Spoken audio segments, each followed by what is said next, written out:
Hello everyone, start off by taking some gift wrapping paper. Make sure it is square, fold it over horizontally and then vertically. Fold over all four edges to make it meet in the center, and now fold over either side of it. Fold over the top and the bottom of it as well. Open up two of the edges and then afterwards make this box-like shape out of it as you can see. And now make this vertical and horizontal fold to it as well as diagonal folds. Fold over one side of it and then make it meet in the center and then fold the top edge downwards. Add a little handle to it at the back and the top, and now you have yourself your bag. You may do this out of different colors as well.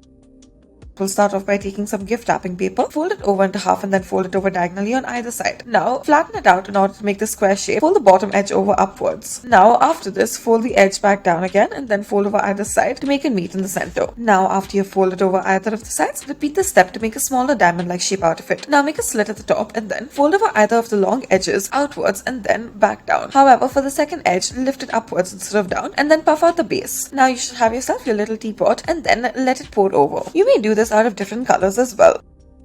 Start off by taking gift wrapping paper, make it square, fold it over into half horizontally, and now make a diagonal fold on either side. Now afterwards, lift one of the sides up and then compensate with the other side. Fold it up into half now and make this diagonal cut to it. Now you should open it up and then make this almost triangular shape out of it. Take one of the edges from one side and then make this almost diamond-like shape out of it. Now fold over part of it inside. Do the same on the other side as well. Fold the bottom edge over upwards. Now keep moving the sides and then lift it upwards as such. Now after this, slightly puff it out and then you should be left with the star-like shape. Once again, you may do this out of different colors depending on the paper.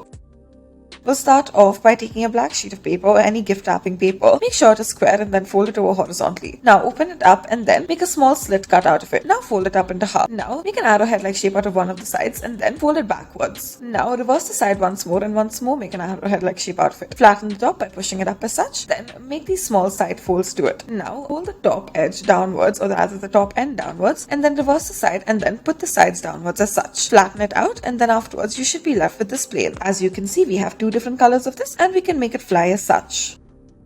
Next, start off by taking some green paper and then afterwards fold it over horizontally. After this, take a small strip of it, fold over either end of it to make it meet in the center. Now go vertical and then make these small folds to it. Make the square shape to it, fold it over diagonally on either end and then pull out all of the sides. After this, reverse the sheet of paper and then push it outwards as such. Now once you have done this, take the inner edge of it and then fold it downwards as such and do this for all four of the sides. After this, fold over all of the corners as such so that there are no sharp ends left. Now make a cylindrical shape out of some paper, that is green paper. Fold it over slightly and add it at the back of your initial creation, and now you should be left with this 4-leaf clover. Thank you for watching.